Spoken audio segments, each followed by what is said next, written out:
Nós vamos hoje, irmãos, continuar com a nossa ministração em Deuteronômio. Aos pouquinhos nós vamos caminhando pelo livro. Hoje nós estamos no capítulo 3 e vamos prestar atenção aos últimos versículos, na segunda metade do capítulo, a partir do versículo 12 até o versículo 29. Nós vamos começar a conversar e vamos deixar um pouquinho para a próxima vez ainda. Quero convidar os irmãos a abrirem a Bíblia lá em Deuteronômio 3, dos versículos 12 em diante.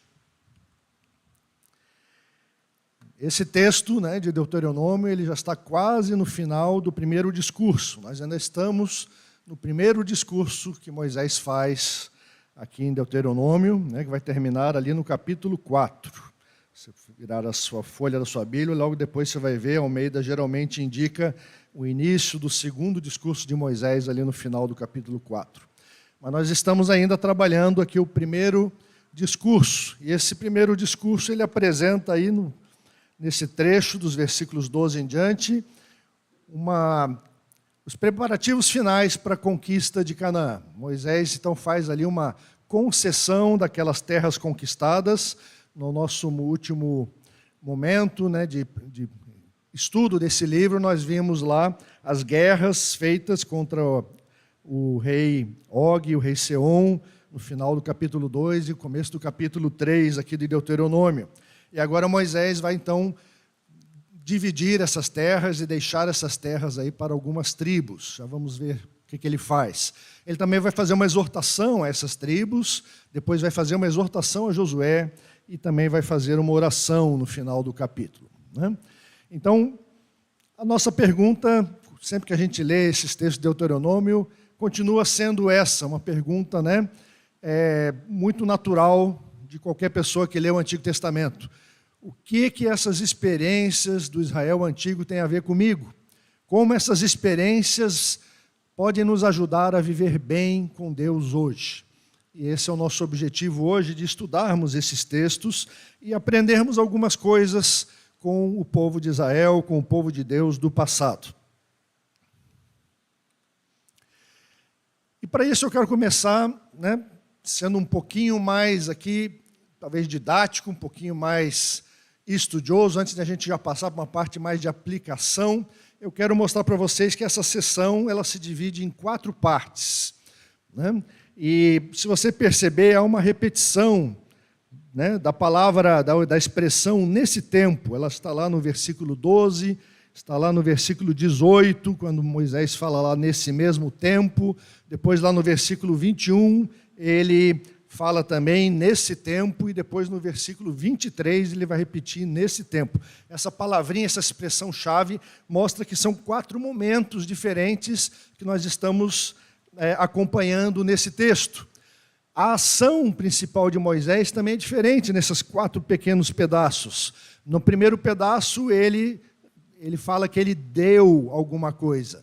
Depois ele fala de ordenar as tribos, ordenar a Josué, e depois também uma súplica que ele faz. E o foco também muda nesses textos. Então, primeiramente, ele está falando da terra conquistada e da divisão que ele fará. Depois ele faz uma exortação, uma ordem às tribos. E depois ele dá uma ordem a Josué. E, finalmente, ele mesmo faz uma súplica pessoal ao Senhor. Então, nós percebemos que são assuntos que têm uma certa conexão, mas também têm uma certa variedade, e que estão presentes aí nesse texto que nós vamos ler hoje e aprender, E o que nós queremos aprender aqui com eles? Nós queremos aprender como que eles se relacionavam com Deus. E como que nós podemos hoje nos relacionar bem com Deus também. E uma das primeiras coisas, uma das primeiras lições que nós vamos tirar desse texto é essa lição sobre oração. Nós temos que saber pedir as coisas a Deus. E eu apresentei o texto de uma maneira bastante resumida, porque esse primeiro pedaço, primeiro trecho, dos versículos 12 a 17, ele descreve muito as terras, as fronteiras e os limites. Então, na verdade, nós podemos omitir um pouquinho para entender que Moisés está falando ali, tomamos posse dessa terra nesse tempo, a região tal e tal dei aos rubenitas e gaditas. O resto da região tal e tal eu dei a meia tribo de Manassés, e fala mais um pouco de algumas regiões. Depois a Maquir dei Gileade, e no finalzinho ele diz aos rubenitas e gaditas eu dei também mais algum outro pedaço ali, né? Então, essa descrição não nos interessa nesse momento, na sua especificidade, ela serve melhor para a gente delimitar depois no mapa, né, qual é a região que ele está falando, mas essa é uma região que Moisés tinha conquistado, e agora ele simplesmente descreve que ele está dando essa terra aos rubenitas e os gaditas, e também a meia tribo de Manassés. Se vocês lembram, né, os rubenitas e os gaditas são duas tribos de Israel, né, são os descendentes de Ruben e de Gade, dois filhos de Jacó, que depois passou a ser chamado de Israel, né, e eles aqui se tornaram, então, tribos. E o que Moisés não descreve muito sucintamente aqui é que algo que já tinha ocorrido lá em Números 32. Lá houve uma negociação. E se a gente olhar um pouquinho aquele texto, a gente vai entender melhor o que está acontecendo aqui. Porque naquele texto lá, fala que os filhos de Ruben e os filhos de Gade tinham muito gado. Quando viram a terra de Jazer e a terra de Gileade, que eram boas para a criação de gado, né, pulamos uma parte do texto, foram falar com Moisés e disseram, né, permita que a posse dessa terra seja dada a estes seus servos. Então, em resumo, esses 5 versículos, você pode conferir lá depois o que está escrito mais, ele está dizendo isso, que ao verem a terra que era boa, os filhos de Ruben e os filhos de Gade, que são, no nosso texto, os rubenitas e os gaditas, eles tinham muito gado e eles viram que aquela terra era muito boa para pastagem, né, para o gado poder se multiplicar, e eles ficaram entusiasmados com a terra conquistada. E por isso foram lá e pediram para Moisés. Né, se você for ler a história toda do capítulo 32 de Números, você vai ver que não foi assim tão simplesinho. Moisés ficou muito irritado com eles a princípio, e depois eles começaram a negociar para que eles participassem da guerra, né? E Moisés, então, finalmente, né, concordou em dar essa terra aí para eles. E como representante do Senhor, Moisés, então, lhes dá essa terra pedida. Voltando lá para Deuteronômio 3, né, no versículo 18, um pouquinho depois desse trecho que a gente está analisando, Moisés fala que o Senhor, o Deus de vocês, lhes deu essa terra para que vocês tomem posse dela. Então, como representante, Moisés falou 4 vezes até que foi ele que deu a terra, mas ao mesmo tempo ele está dizendo que é Deus que dá, né? Porque Moisés está representando aqui a autoridade do Senhor e, portanto, ele fez essa concessão de uma maneira oficial. Se você olhar esse mapa, né, que representa ali a divisão das tribos de Israel, talvez esteja um pouco pequeno, mas talvez você consiga perceber à direita, né, ali mais embaixo, nós temos uma porção de água que vai subindo, né, e divide. Você tem ali desde o Mar Morto, o Rio Jordão, chegando até o Mar da Galileia, lá em cima, e é exatamente essa divisão, né, que caracteriza muito o mundo bíblico. Do lado direito, nós temos aquilo que é chamado de Transjordânia, né, que é além do Jordão, e do lado esquerdo, então, a parte do próprio Israel, a Cisjordânia, né, o lado de cá, do Jordão. E óbvio que isso depende de onde a pessoa está, né? Se a pessoa morar do lado direito, ela vai achar que a Transjordânia é para o outro lado. Mas ficou caracterizado dessa maneira, né? Porque, obviamente, o mundo bíblico ele está centralizado em Israel, né? Ali Jerusalém como capital posterior, né? E o centro todo no mundo bíblico está do lado esquerdo do Rio Jordão. E é do lado direito que essas tribos recebem suas terras, porque se vocês lembram do mapinha, né, nós vimos que eles foram subindo por essas terras e eles conquistaram então esses reinos e subjugaram, e agora nós temos ali a divisão, né, começando mais embaixo, ali, né, com Ruben e com Gade, na parte mais de baixo, e depois com a meia tribo de Manassés, ocupando toda aquela parte de cima à direita. Então, é uma região bastante grande, e Moisés concedeu toda essa região às 2 tribos, e meia, né? Aí só ficou meia tribo de Manassés. Se você olhar depois o mapa com cuidado, você vai perceber que do lado esquerdo também tem outra parte de Manassés. Né? Manassés era uma tribo grande e ocupou bastante espaço, né? Assim como os rubenitas e os gaditas. E por que isso é importante para a gente saber? Né? Porque a gente vai ver que eles fizeram esse pedido de terras, eles foram lá e argumentaram e negociaram com Moisés para receber essa concessão de terras. Né? Mas a motivação deles, como a gente viu lá no texto de Números mais claramente, é que eles viram que as terras eram boas para o gado. Será que eles não encontrariam uma terra boa depois em Canaã? Será que eles já sabiam, eles já tinham passado o Jordão? Não, eles não tinham passado. Os espias tinham ido para ver a terra do Jordão e vieram dizendo muitas coisas boas da terra. Né? A terra era boa, mana leite e mel, é frutífera. Tem também uns gigantes e uns probleminhas lá, né? Os espias disseram, eles acabaram se acovardando, mas a gente conhece toda essa história. Mas certamente, com relação às terras serem boas para o gado, eles nem tinham entrado em Canaã ainda.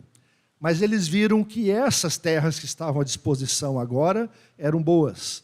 Né? Então, a gente pode afirmar que esses líderes, eles quiseram aproveitar a oportunidade. Eles estavam vendo alguma coisa boa agora. Eles preferiram aquilo que estavam vendo agora do que esperar a promessa futura de Deus. Porque Deus estava dizendo, depois que vocês atravessarem o Jordão, eu vou dar terra para todo mundo. Eu vou dar bênção, eu vou dar fartura. Todo mundo vai ser feliz depois que atravessar o Jordão e conquistar a terra de Canaã. Mas as tribos de Ruben e Gade e a meia tribo de Manassés, elas disseram, não, mas está bom aqui. A gente não quer atravessar o Jordão, não, está bom aqui. Tem pastagem para o gado, tem lugar para as nossas famílias crescerem, tem as cidades que nós conquistamos, então nós não precisamos, para quê? Atravessar o Jordão, batalhar um monte de gente, né? A gente já batalhou, já está cansado, né? E por isso que Moisés até ficou um pouquinho irritado com eles, né? E a gente vai ver logo em seguida na exortação que Moisés disse, não, vocês não estão livres da guerra ainda. Podemos até conceder essas terras para vocês, sim, mas vocês vão precisar participar depois da batalha, né? Então, eles preferiram ficar ali e tomaram uma decisão irreversível, porque eles vão dizer ali nos versículos 19 e 20, você vê isso, né? Moisés fala que as mulheres, as crianças e o gado de vocês vão ficar nas cidades que já lhes dei. Né?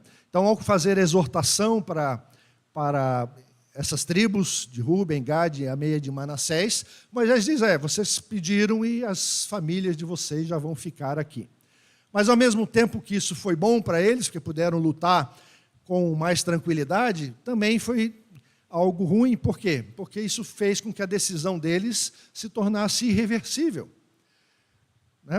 Ou pelo menos, bem mais complicada. Porque na hora que eles atravessaram o Jordão e começaram a batalhar contra todos aqueles povos, pode ser que eles tenham chegado num pedaço que eles tenham olhado e dito, caramba, essa pastagem é muito melhor do que a que a gente viu do outro lado do Jordão.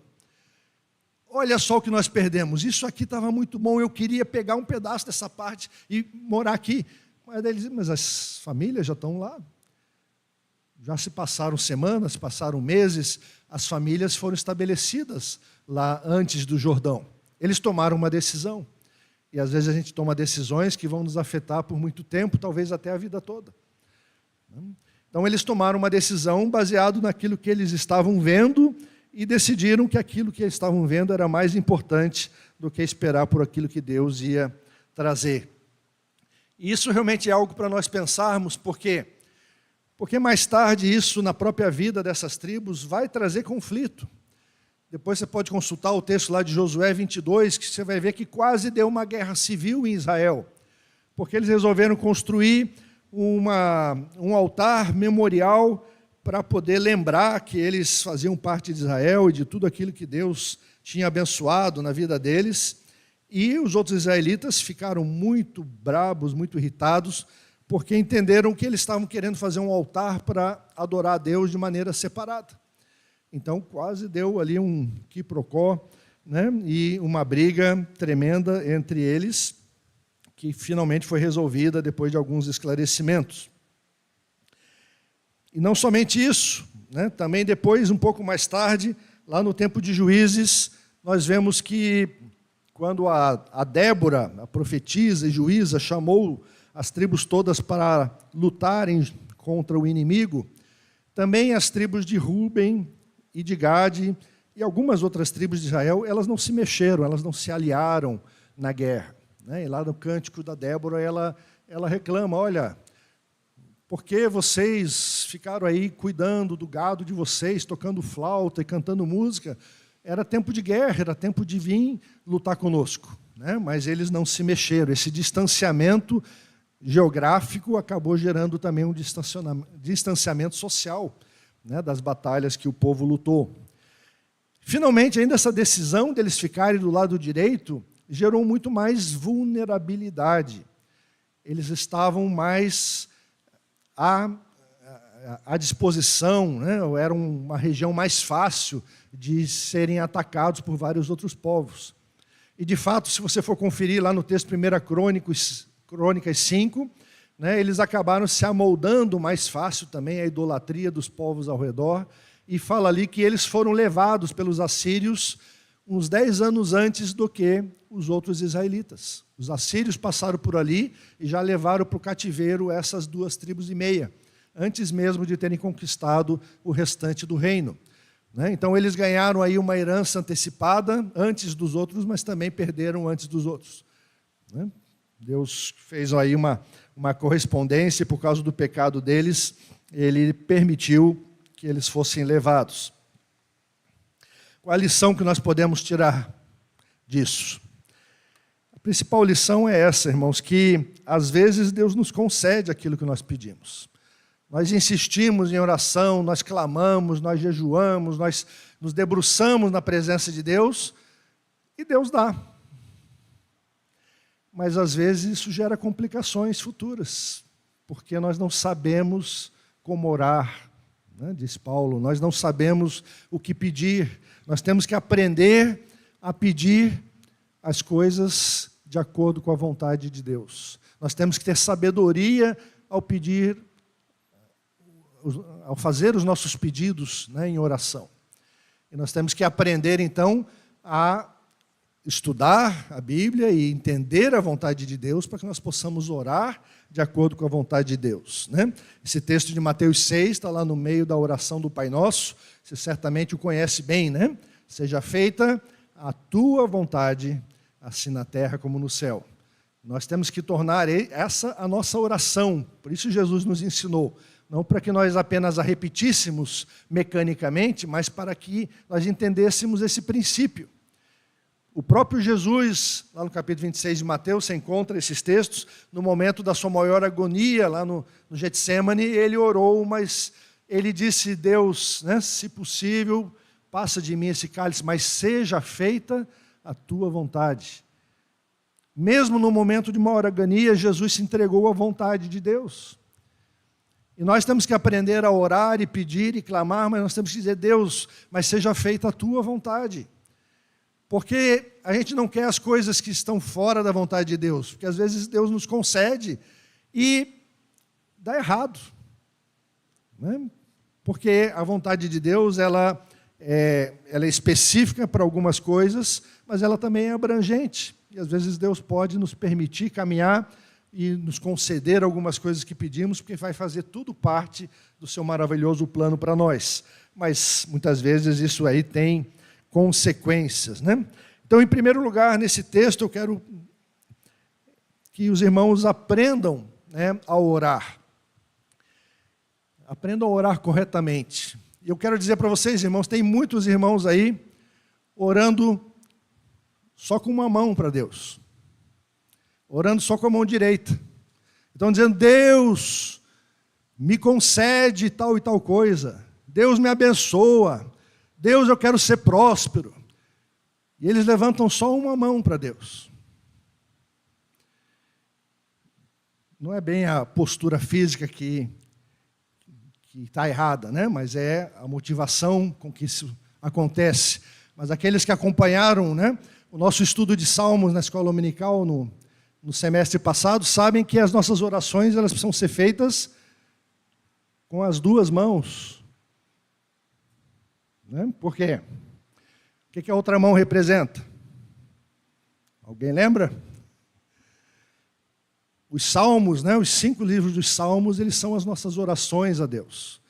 Mas os Salmos, eles são uma reação a tudo aquilo que Deus falou nos 5 livros da lei, os 5 livros de Moisés, a Torá, o Pentateuco. Deus primeiro estabeleceu a sua vontade e depois nós oramos em reação à revelação de Deus, em revelação à vontade de Deus. Então não ore só com a mão direita, levante as duas mãos e ore em reação àquilo que Deus já revelou para você. Porque Deus sempre fala primeiro. Né? Use as duas mãos, ore de acordo com a vontade de Deus. Para isso você vai precisar estudar a Bíblia. Para isso você vai precisar buscar a presença do Senhor, porque você precisa entender quem Deus é, o que Ele fez e o que Ele quer que você faça. Daí a sua oração vai ser uma oração de acordo com a vontade de Deus. E você vai saber pedir corretamente. E não vai pedir as coisas que podem dar complicações depois para você.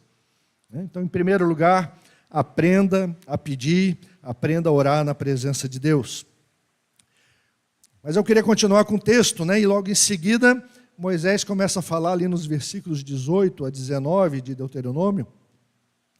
E ele diz: nesse mesmo tempo eu lhes ordenei dizendo, o Senhor, Deus de vocês, lhes deu essa terra, para que vocês tomem posse dela.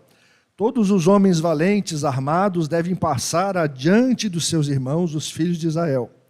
Então, somente as mulheres, as crianças e o gado de vocês, porque sei que vocês têm muito gado, ficarão nas cidades que já lhes dei.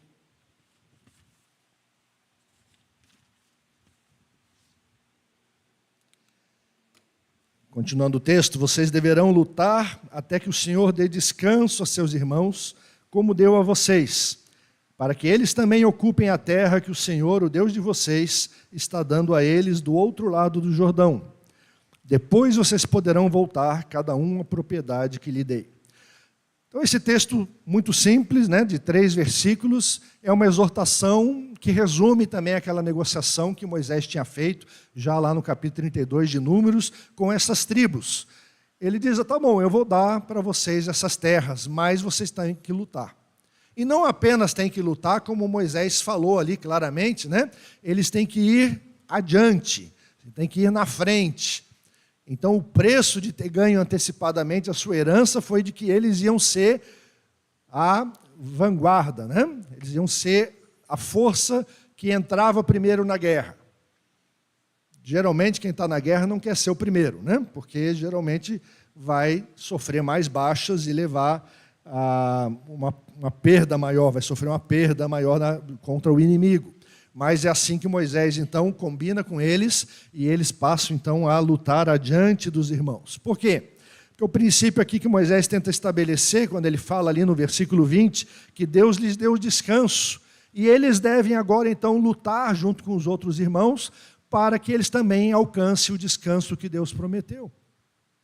Quem já alcançou o descanso tem que ajudar os outros que ainda não chegaram lá.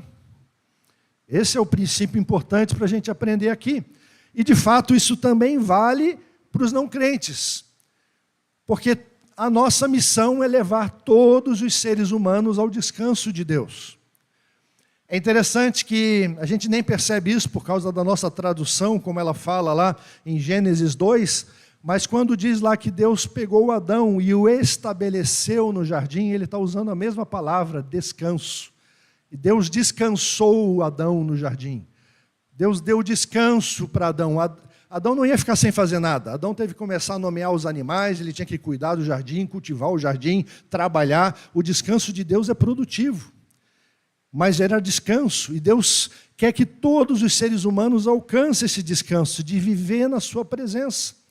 Então é algo que a gente tem que fazer não apenas pelos crentes, mas também por todas as pessoas, levá-los ao descanso de Deus. E o que é esse descanso? Quando você pensa, né? eu preciso de umas férias, eu preciso descansar. O que você pensa? Certamente você não vai lá para o deserto do Saara, pegar um pouquinho de sol, ficar naquelas dunas, né, sofrendo sede, passando calor. Você pensa num lugar aprazível. Talvez você queira ir para a praia, se bem que a praia hoje em dia, né, ela está cheia de gente, é bastante calor lá. Eu prefiro pensar no descanso numa campina verdejante, em que você pode escutar os passarinhos e os animais ao fundo, escutar aquele barulho de um riacho com águas tranquilas, águas frescas, e se tiver muito calor, você pode dar um mergulho nesse rio, né? E você tem ali o seu descanso. Você sabe que você está vivendo tranquilamente na presença de Deus. É esse que é o descanso que Deus está prometendo para nós. Descanso é não sofrermos mais ameaças externas para podermos viver plenamente na presença do Senhor. E o texto lá de Deuteronômio 12, né, dos versículos 9 até 12, ele vai falar isso para nós, ele vai descrever esse descanso de Deus. Ele fala lá, vocês, né, Moisés está dizendo para os israelitas, vocês irão passar o Jordão e morar na terra que o Senhor seu Deus lhes dará. Ele lhes dará descanso de todos os seus inimigos ao redor, e vocês viverão seguros, e vocês se alegrarão diante do Senhor seu Deus. Então o descanso é você não ter mais a preocupação com os inimigos, você viver em segurança na presença de Deus, e mais do que isso, implica em você se alegrar diante de Deus. É esse o descanso que Deus quer trazer para cada um de nós. Deus projetou o ser humano antes do pecado para viver em descanso na presença dEle. Um descanso produtivo, mas um descanso que é alegre e que é livre da presença do mal e da presença de tudo aquilo que nos aflige. Certamente nós esperamos, né, com expectativa, o dia que nós desfrutaremos plenamente desse descanso de Deus, né, quando Jesus voltar. Nós vivemos agora já um descanso, mas que é um descanso que já existe, mas ainda não está completado, né? Porque nós enfrentamos continuamente a batalha, né, contra o mal e a presença do pecado nas nossas vidas. Mas certamente nós já alcançamos uma parte desse descanso, um certo descanso de Deus. E por isso nós devemos aprender também a levar os outros a esse descanso. E Moisés faz uma advertência, é bem interessante, lá no texto de Números, que é correlato a esse de Deuteronômio que estamos lendo, ele fala, olha, vocês têm que ir lá lutar, junto com seus irmãos. E daí ele diz, porque se vocês não fizerem isso, estarão pecando contra o Senhor. E fiquem sabendo que esse pecado certamente os encontrará. Eu li esse texto e achei pesado. Disse, poxa, Moisés, você falou forte. Você está dizendo que se eu não for lutar pelos outros, esse pecado vai me encontrar. É uma advertência séria, irmãos. É uma advertência séria porque ela nos exorta a deixarmos de ser tão egocêntricos, a nos preocuparmos apenas com a nossa própria vida, com a nossa família, e aprendermos a olhar para o povo de Deus, aprendermos a servir o povo de Deus. Por isso nós devemos desenvolver essa nossa solidariedade na igreja, o serviço mútuo, buscar o interesse dos outros, como Paulo fala lá em Filipenses, levar as cargas uns dos outros, como Paulo fala lá em Gálatas. Nós temos muitos mandamentos no Novo Testamento e também no Antigo, de compartilharmos as cargas, de sermos um povo de Deus que se entrosa, que se abraça, que se serve, que se ama na prática, e não apenas de boca. E nós temos que tomar essa lição, então, aqui como Moisés está exortando as duas tribos, que eles têm que lutar pelos outros. E nós também, nós que já entramos no descanso, nós temos que ajudar aqueles que ainda estão aflitos e que estão passando por necessidades, ou estão passando por situações na sua vida, e que você já adquiriu de Deus algum descanso naquela área, e você pode abençoar outras pessoas, você pode ajudá-las naquilo que elas estão passando agora. Uma terceira e última lição a gente aprender desse texto está nos últimos 2 versículos que veremos hoje, que são os versículos 21 e 22 ali do capítulo 3. Moisés diz: também nesse tempo dei ordem a Josué, dizendo: você viu tudo que o Senhor, o Deus de vocês, tem feito com esses 2 reis. Assim o Senhor fará com todos os reinos em que você entrar. Não tenham medo deles, porque o Senhor, o Deus de vocês, é o que luta por vocês. Então, nessa exortação que Moisés faz aí a Josué, eu quero chamar a atenção de vocês para os verbos que Moisés usa. Moisés está relembrando a vitória passada para poder encorajar Josué na tarefa que ele tem a executar. E ele usou os textos daquilo que o Senhor, o Deus de vocês, tem feito, as vitórias que Deus já alcançou ali no passado. Assim também Deus fará.